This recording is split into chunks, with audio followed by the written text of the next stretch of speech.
우리 원로 목사님께서 드려진 예물을 위해서 기도해 주시고 은혜였습니다라는 제목으로 말씀 전하실 때 큰 은혜 되시기 바랍니다. 거룩하신 하나님 감사합니다.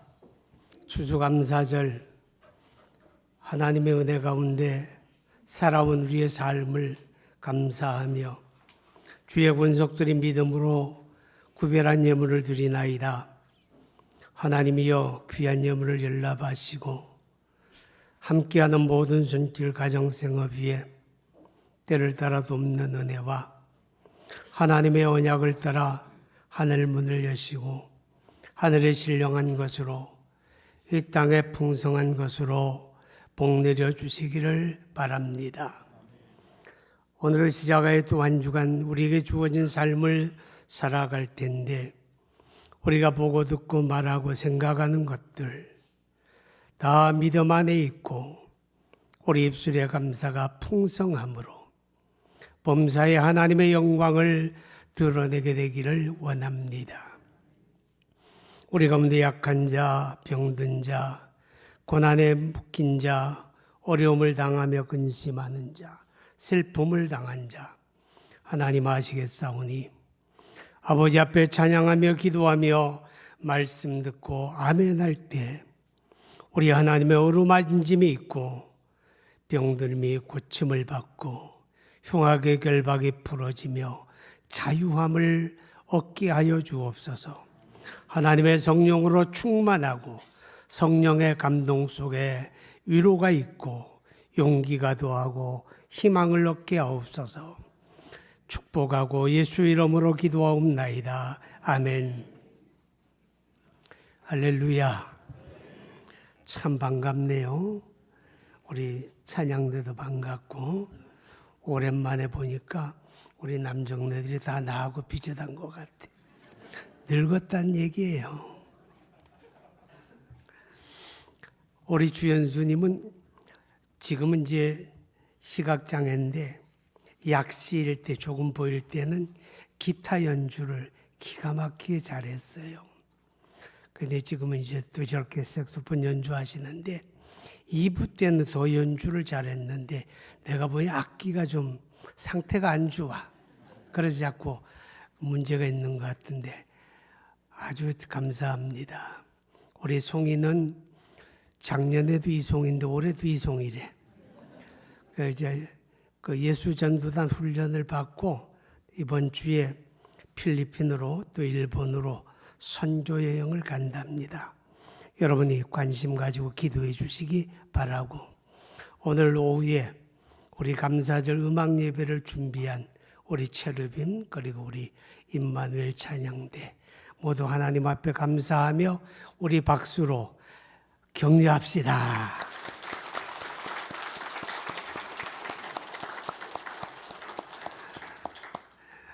아주 건강한 모습으로 2달에 한 번씩 오시는 우리 김영준 집사님, 이순자 권사님, 김포에서 오늘도 오셨습니다.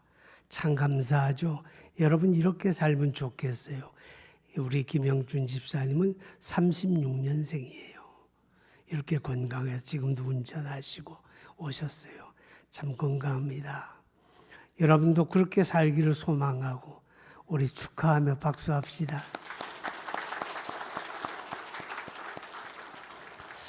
자, 오늘 성경 10절에 보게 되면 그러나 내가 나 된 것은 하나님의 은혜로 된 것이니 내게 주신 그의 은혜가 헛되지 아니하여 내가 모든 사도보다 더 많이 수고하였으나 내가 한 것이 아니요 오직 나와 함께 하신 하나님의 은혜로라. 따라합니다. 하나님의 은혜였습니다. 추수감사절은 그것을 고백하는 날이에요. 아멘. 하나님의 은혜였습니다. 바울이 하나님의 은혜였습니다. 이렇게 고백할 때 바울은 뭐가 은혜라는 걸까요? 나처럼 아무 자격 없는 내가 예수 믿고 구원받은 게 은혜였습니다. 그런 뜻이에요. 아무 자격 없는 내가 예수의 사도된 게 은혜였습니다. 그런 뜻이에요. 아무 자격 없는 내가 하나님의 선한 일에 마음껏 쓰여진 게 은혜였습니다. 이게 바울의 고백입니다. 여러분의 삶은 어떻습니까? 한 해를 지내오면서 우리가 은혜라고 하는 찬양을 불렀는데 이 찬양 가운데 이런 고백이 있잖아요. 내 삶의 모든 것, 내 삶의 모든 것, 내가 누려왔던 모든 것들, 내가 지나왔던 모든 시간, 내가 걸어왔던 모든 순간, 당연한 게 아니요, 은혜였습니다. 내가 이 땅에 태어나 사는 것, 어린 시절과 지금까지 숨을 쉬며 꿈을 꾸는 모든 삶, 당연한 게 아니요, 은혜였다. 할렐루야. 이 찬양을 쓰신 손경민 목사님 참 대단한 분 같아요. 어떻게 이렇게 감사를, 이렇게 은혜를 표현할 수 있었을까 그런 생각이 듭니다. 여러분, 한 해 동안 지내오면서 많이 힘들었죠? 삶의 현장에서, 직장에서, 사업을 하면서 내 뜻대로만 되어지면 신바람 났을 텐데 경기는 안 좋고 힘든 그런 순간들이 너무 많고 몸도 아프고 어려울 때 모든 것이 복합적으로 다가옵니다. 그렇죠? 근심 걱정 떠날 날이 없고 그러나 그런 가운데서도 우리가 하나님의 은혜를 알고 그 은혜를 감당하며 살아야 돼요. 여러분 고린도후서 6장 1절에 보게 되면 사도 바울이 내가 하나님과 함께 일하는 자로서 너희를 권하노니 은혜를 헛되이 받지 말라 그랬습니다. 은혜를 헛되이 받지 말라는 게 뭐예요? 은혜를 감당하며 살아라 그 말입니다. 은혜를 감당하며 사는 게 뭘까? 우리는 다양한 이야기를 할 수가 있겠지만 성경은 감사하는 게 은혜를 감당하는 것이다. 그렇게 깨닫게 합니다.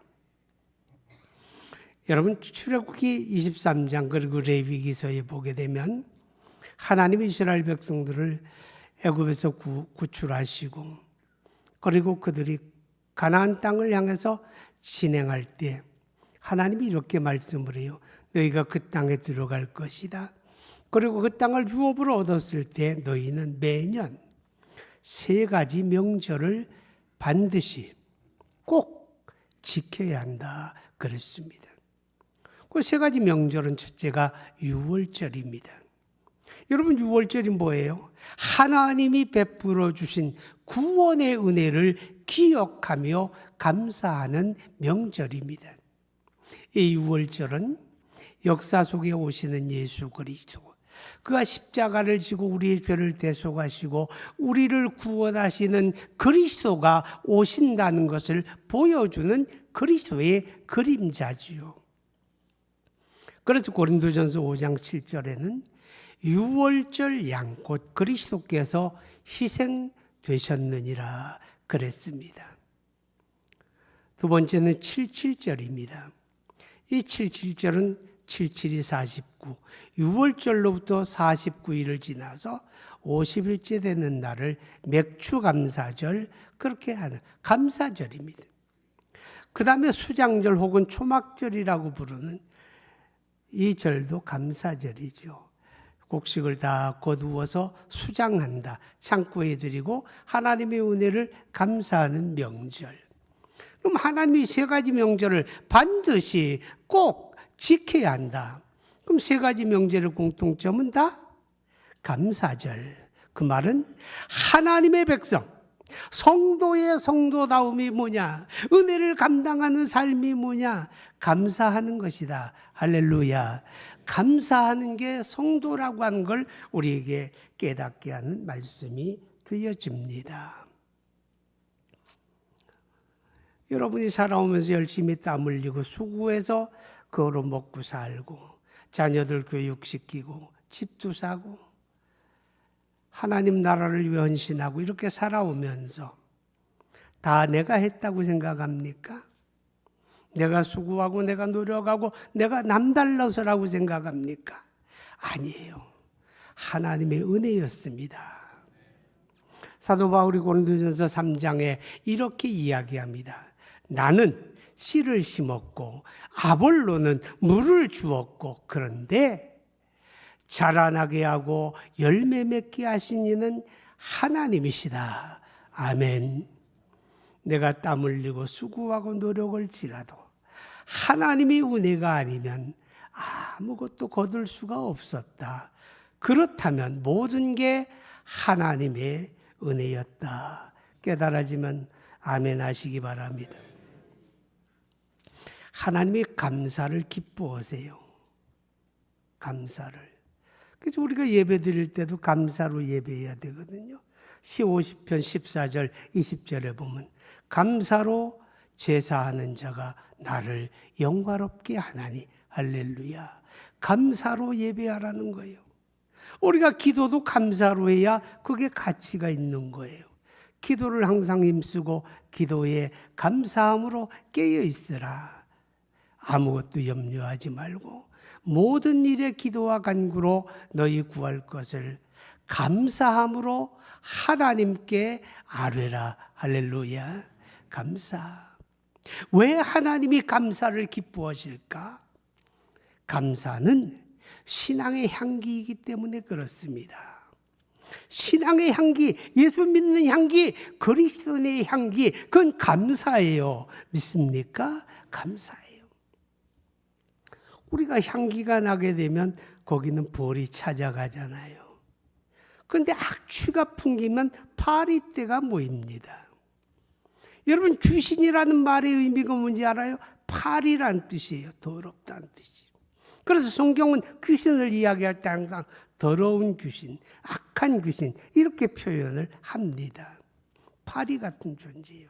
그러니까 여러분이 불평하고 불만 갖고 원망하고 남을 탓하고 그래서 분노하고 그래서 미워하고 서로 갈등하고 그러게 되면 누가 춤출까? 마귀가 춤추고 마귀가 가까워지는 거예요. 그러면 거기는 어두컴컴해지고 거기는 망하는 역사가 있는 거예요. 거기는 망하는 역사가 있어요. 가정도요, 감사가 넘쳐야 은혜가 와요. 할렐루야. 불평하고 원망하고 다투고 미워하고 분노하고 탓하고 그러면 더러운 귀신이 찾아오는 거예요. 더러운 귀신이 찾아오면 병들고 실패하고 어려움 당하고 고통 당하고 근심 생기고 그러는 거잖아요. 그래서 요한복음 10장에 도둑이 오는 것은 도둑질하고 죽이고 멸망시키려는 것이다. 귀신이 찾아오면 망하는 역사가 있는 거예요. 구역도 그렇고 교회도 그렇고 가정도 그렇고 여러분 다 감사가 있어야 돼요. 그게 신앙의 향기예요. 여러분 창세기 8장에 보게 되면 홍수 심판에서 구원을 받은 노아가 둥둥둥둥둥둥 떠돌아다니다가 아라랏산의 방주가 멈춥니다. 한참 후에 물이 줄어들고 방주가 열리고 그들이 땅을 딛고 제일 먼저 한 일은 하나님 앞에 감사합니다. 감사합니다. 감사의 제단을 쌓고 예배합니다.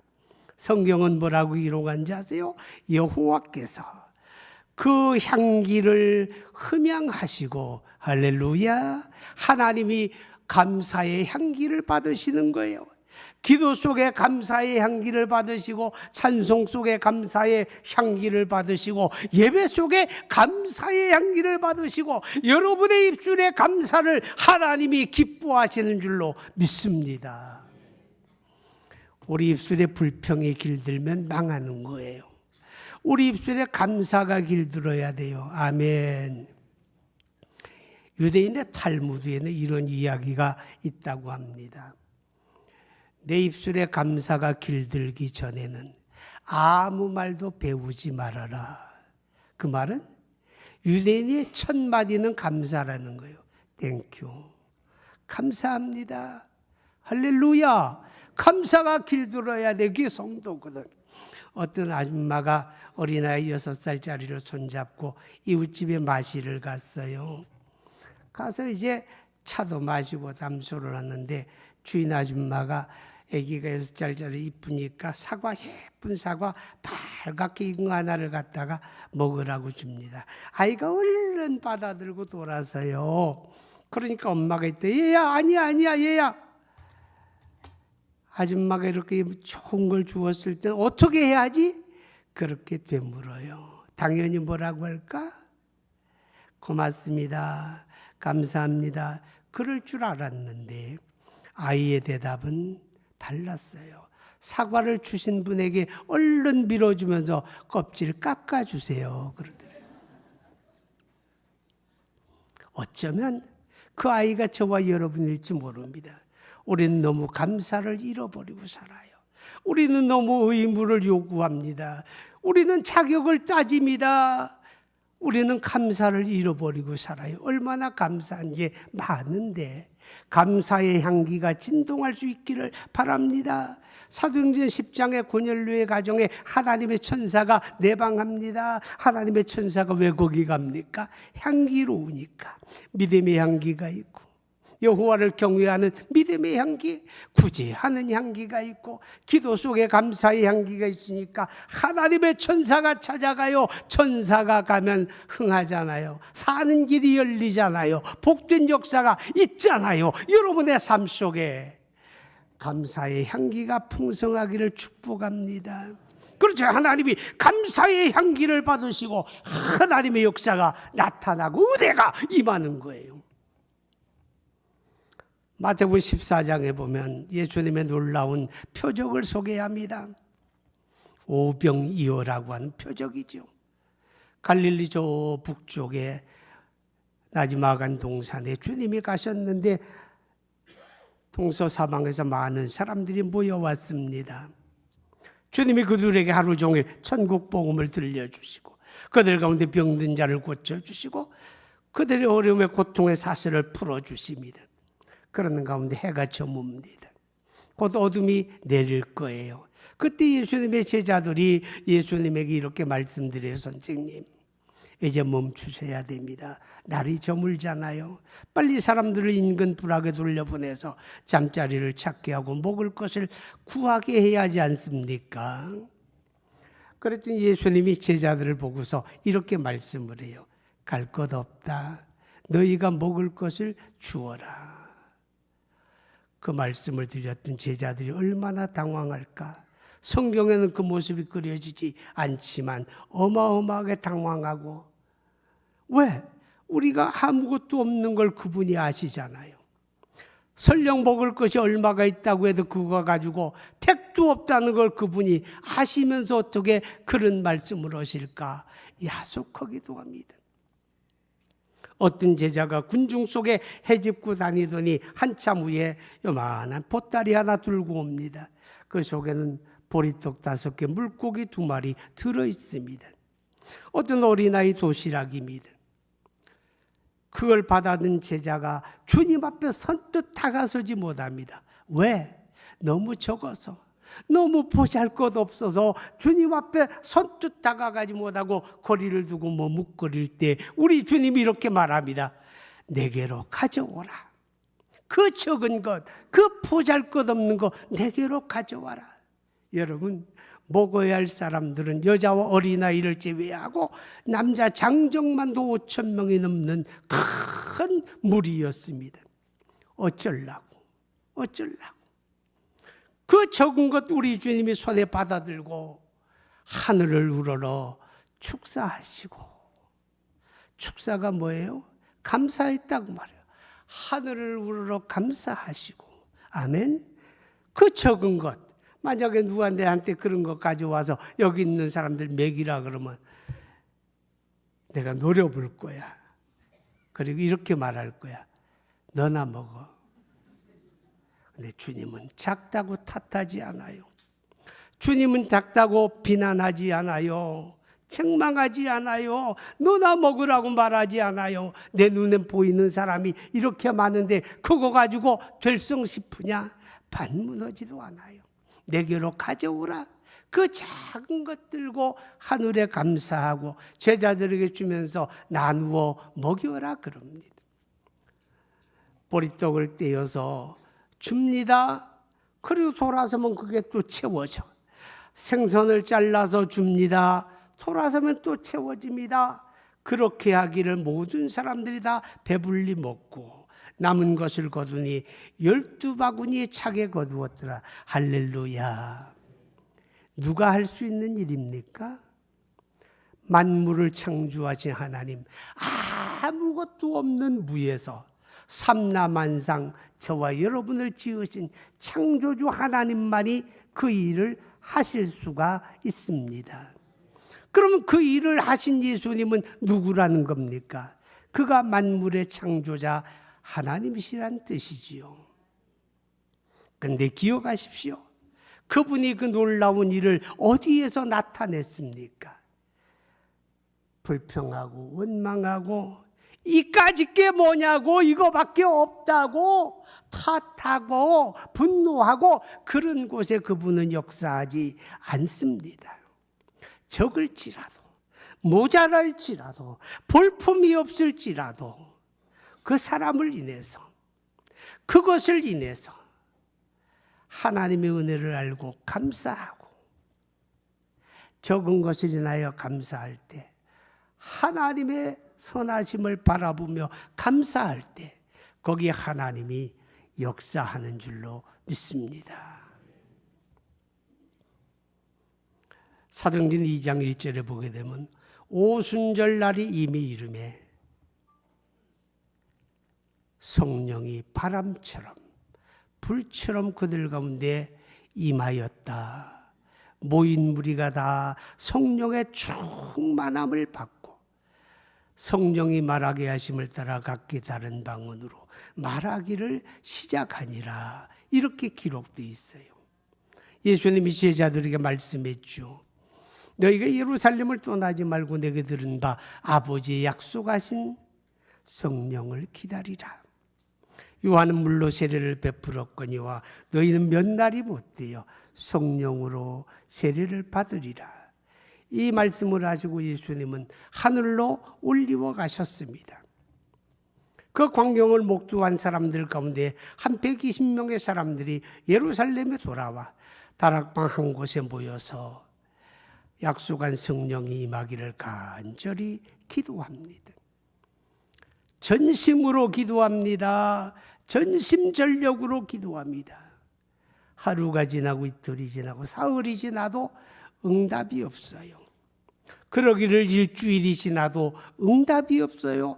약속한 성령이 임하질 않아요. 그런데 오순절날이 이미 이름에, 오순절날 바로 77절 다음 날이 오순절이에요. 6월절로부터 50일째 되는 날 맥주 감사절, 감사하는 그날에 하늘이 열리고 하나님의 성령이 그들 가운데 임한 줄로 믿습니다. 우리가 성경에 너희가 성령의 충만을 받으라 그랬잖아요. 그렇죠? 여러분, 성도가 성도답게 살아야 하잖아요. 그러려면 자기를 이겨야 돼요. 자기 욕망을 이겨야 돼요. 세상을 이겨야 되고 죄를 이겨야 돼. 그래야 하나님의 말씀을 삶으로 감당해내면서 우리가 거룩한 삶을 살아내게 됩니다. 그런데 그게 우리의 의지적인 결단으로만 되는 게 아니잖아요. 여러분도 알고 저도 알지만. 그런데 나는 할 수 없어도 성령으로는 할 수가 있습니다. 우리가 성령에 충만하고 성령에 붙들려주고 성령의 은혜가 임하면 자기를 이길 수도 있고 죄를 이길 수도 있고 세상을 이길 수도 있고 하나님의 말씀을 감당할 수 있을 줄로 믿습니다. 그 성령이 어디에 임합니까? 그 성령이 어느 심령에 충만합니까? 불평, 갈등, 원망, 거기에 성령은 역사하지 않아요. 감사할 때, 아멘, 부족할지라도, 현실은 어려울지라도 감사할 때, 감사하는 거기에 성령이 임하고, 감사하는 교회 가운데 성령의 역사하고, 감사하는 심령 가운데 성령의 역사하고, 성령의 은혜가 임하고, 능력이 임하고, 역사가 임할 줄로 믿습니다. 요한복음 11장에 보게 되면 예수님께서 나사로의 무덤 앞에 서게 됩니다. 죽어 나흘이나 되고 유대인들은 숨 떨어지면 장사 지냅니다. 왜? 날씨가 너무 더워서. 그래서 숨 떨어지면 장사예요. 예수님이 저 무덤 문을 열어라 그럽니다. 그들은 무덤이 동굴이잖아요. 가족묘거든요. 조상들이 그 안에 다 돌아가시면 안치가 되는데 그 입구에는 바위돌을 굴려서 막아놓습니다. 그런데 그 문을 열어라는 거예요. 사람들이 깜짝 놀랍니다. 마리아가 말하기를 선생님 벌써 나흘이나 되어서 냄새가 납니다. 안 돼요. 불가능해요. 있을 수가 없어요. 그런 말이잖아요. 그때 예수님이 이렇게 말합니다. 너희가 믿으면 하나님의 영광을 보리라. 할렐루야. 그래서 사람들이 코를 쥐고 바위를 굴려서 문을 열어놓습니다. 아무것도 달라진 게 없어요. 캄캄한 불 속에 냄새가 풍겨나오고 사람들은 절망하고 낙심하고 여전히 슬퍼하고 눈물을 흘립니다. 그런데 주님이 그때 기도합니다. 하나님, 나사로 살려주세요. 그렇게 기도하는 게 아니었어요. 예수님이 하늘을 우러러 이렇게 기도합니다. 하나님, 나의 기도 들으심을 감사해요. 하나님, 내 말 들으심을 감사해요. 하나님, 감사해요. 감사해요. 감사해요. 그리고 캄캄한 동굴을 들여다보면서 나사로야, 나와 그럽니다. 동굴 속에서 부시럭 부시럭 부시럭 소리가 나요. 사람이 죽으면 장사할 때 염이란 그러잖아요. 유대인도 비슷해요. 세마포라는 말은 삼배를 말하는 거예요. 그걸 가지고 온 몸을 감싸거든요. 그래가지고 그 동굴 속에 갖다 놓는 거예요. 그러니까 한참 후에 어둠 속에서 뭐가 움직이는데 나사로가 온 몸을 삼배로 감싼 채로 비틀비틀 하면서 이리고 나오는 거예요. 그는 지금 죽음에 감싸여 있는 거예요. 그는 죽음에 묶여 있는 거예요. 예수님이 사람들에게 말합니다. 나사로를 풀어놓아 다니게 하라. 할렐루야. 우리도 알지 못하는 사이에 우리의 삶의 현장에 우리는 묶여 있습니다. 어떤 사람은 실패에 묶여 있습니다. 어떤 사람은 가난의 결박에 묶여 있습니다. 어떤 사람은 질병의 결박에 묶여 있습니다. 어떤 사람은 인간관계의 결박에 묶여서 이러지도 저러지도 못하고 한숨 짓고 있습니다. 여러분 아십니까? 결박의 문제가 아닙니다. 왜 나만 이러냐고 결박을 인하여 불평하고 원망하면 손가락 같은 결박이 팔뚝보다 굵어지게 됩니다. 제 말 아니고 성경에 있어요. 여러분 민수기 14장에 보세요. 이스라엘 백성들이 12정탐꾼이 가나안에 들어가서 그 땅을 40일 동안 동서남북으로 조를 짜가지고 다 훑어보고 조사하고 돌아와서 백성들에게 보고합니다.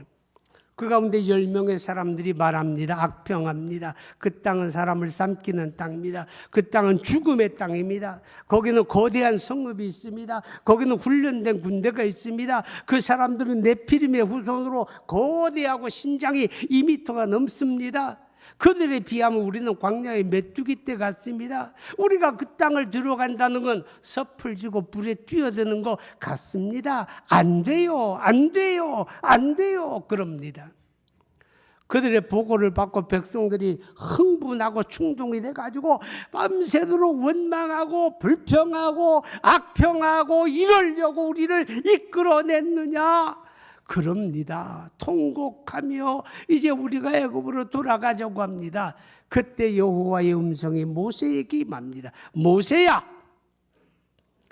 저들의 원망과 불평을 내가 다 들었노라. 저들의 말을 내가 다 들었노라. 내 귀에 들린 대로 내가 저들에게 행할 것이다. 그들은 자기들의 고난을 지고 광야에 40년 동안 유랑하게 될 것이다. 가나안을 탐지하는 하루가 1년이 되어서 40일이 40년으로 늘어나 그들이 다 죽어지고 새 사람들이 태어날 때까지 하나님이 그들에게 고난의 결박을 키워주시는 겁니다. 불평하지 마세요. 원망하지 마세요. 결박이 굵어질 뿐입니다. 그런데 감사하면요. 아무리 굵은 결박도 우리 주님이 풀어놓아라 말씀하면 풀려질 줄 믿습니다. 감사하면 풀려집니다. 감사하면 풀려집니다. 제가 충청남도 대천에서 처음 목회를 할 때입니다. 아주 옛적의 이야기예요. 새벽 기도를 열심히 하는 할머니 한 분이 계신데 이 할머니는 아들 내외하고 손자들 데리고 오순도순 살아가는데 늘 그 입에 찬송과 감사가 떠나질 않는 분이에요. 늘 만나면 감사합니다. 80이 조금 넘으셨는데 그렇게 새벽 기도를 열심히 하세요. 겨울이 되게 되면 저녁에 주무실 때 고구마를 화로라고 하는 게 있거든요. 방에 난방하는 재래식 난방기예요. 그 화로에 불을 담고 가장자리에 고구마 몇 개를 심어놔요. 밤새도록 고구마가 익어가지고 새벽 기도 갈 때쯤 되면 고구마가 최상급 군 고구마가 되는 거예요. 침상기기 없기. 그래서 그 고구마 몇 개를 신문지에 둘둘 말아가지고 품에 안고 새벽 기도를 오세요. 멀지 않으니까 한 5분 거리니까. 그래 오셔가지고 기도하고 내가 방석을 깔고 기도하고 있으면 내 방석 밑에다가 고구마 몇 개를 갖다 찔러놔요. 그러면요. 군 고구마 냄새가 추운 겨울에 어떻게 코를 작아가는지 솔직히 기도가 짧아지게 돼 있어요. 왜? 그거 먹어야 하니까. 이렇게 감사하고 고마운 분인데 어느 날 아침에 봄날인데 제가 아침을 먹고서 이 신방을 가려고 옷을 입고 거울을 보고 있는데 제 집사람이 그래요. 여보, 오늘 그 최가우 할머니가 새벽기도 안 오셨던데? 그러는 거예요. 하루 빠진 거예요. 그런데 이상해요. 내가 그렇게 방정 맞은 사람이 아닌데 내 입술에 툭 튀어나오기를 최 집사님 오늘 천국 가시나 보다 그러는 거예요. 제 아내가 저를 보고 나무라더라고. 그렇게 방정 맞게 얘기한다고. 그런데 그 말이 채 끝나기 전에 그 집 며느리가 나를 불러요. 내가 그때 전도사로서 교회를 다니면는데 전도사님 그러는 거예요. 예, 웬일이세요? 우리 집에 좀 와주세요. 어머니가 이상해요. 그러는 거야. 그래서 내가 그 집에 같이 바로 예배당 넘어 언덕 아래니까 가니까 할머니가 벌써 가물가물 가고 있는 거야. 천국 가시는 거야. 그래서 내가 그 아들 불러가지고 집안 사람들 연락해라. 할머니가 지금 임종하고 있다. 그래서 내가 그 손을 잡고 찬송을 불러주고 성경을 읽어주고 기도하는 가운데 잠들어 버렸어요. 천국 가신 거예요. 여러분, 우리가 삶이라고 하는 육체라고 하는 결박을 놓아버릴 때 이렇게 놓아버리기 바랍니다. 감사하세요. 은혜 감사하고 살면 결박이 풀어질 줄 믿습니다. 우리 육체의 결박이 풀어질 때도 그렇게 풀어지는 은혜가 있기를 축복합니다. 자, 우리 기도합시다. 하나님 앞에 정말 은혜를 마음에 새겨봅시다. 은혜였습니다 라는 바울의 고백이 나의 고백되기 원합니다. 은혜를 감당하는 삶은 감사하는 거예요. 오늘 저와 여러분의 입술은 불평, 불만이 길들었습니까? 아니면 감사가 길들었습니까? 여러분의 가정의 분위기는 어떻습니까? 불평, 원망, 갈등, 다툼, 미움, 분노로 채워져 있습니까? 그러면요, 믿으나 마나예요. 감사가 있을 때 천국이 됩니다. 하나님의 복이 임하고 은혜가 임하고 성령이 임합니다. 기도합니다. 거룩하신 하나님 아버지, 우리 하나님의 은혜를 감사합니다. 오늘 추수감사절 사랑하는 주의 권속들이 우리 하나님을 찬양하고 예배할 수 있게 해서 감사합니다. 모든 것이 은혜였다고 고백하는 바울의 그 고백이 나의 고백이 되고 은혜였습니다. 내가 세상에 태어나 살아온 모든 것, 어린아이 시절과 지금까지 내가 숨을 쉬며 꿈을 꾸며 일하고 수고하여 거둔 모든 것 다 은혜였습니다. 나처럼 변덕스러운 거, 나처럼 연약한 거, 예수 믿고 이 믿음 지켜 여기까지 온 거 다 은혜였습니다. 하나님 감사합니다. 하나님 감사합니다. 그러나 하나님, 우리 입술이 감사에 길들지 않고 불평과 원망에 길들고 우리의 가정이 감사가 넘치지 못하고 불평과 다툼과 미움과 원망으로 채워져 있는 모습을 봅니다. 하나님이여, 나의 삶에 감사의 향기, 예수의 향기 넘쳐나게 하여 주옵소서. 우리의 삶 속에 감사의 향기가 있게 하여 주옵소서. 감사하는 가정 속에, 감사하는 심령에, 감사하는 삶에 하나님의 은혜가 역사되고 모든 흉악의 결박이 예수로 말미암아 풀어지는 역사가 있게 하여 주옵소서. 예수 이름으로 기도하옵나이다. 아멘.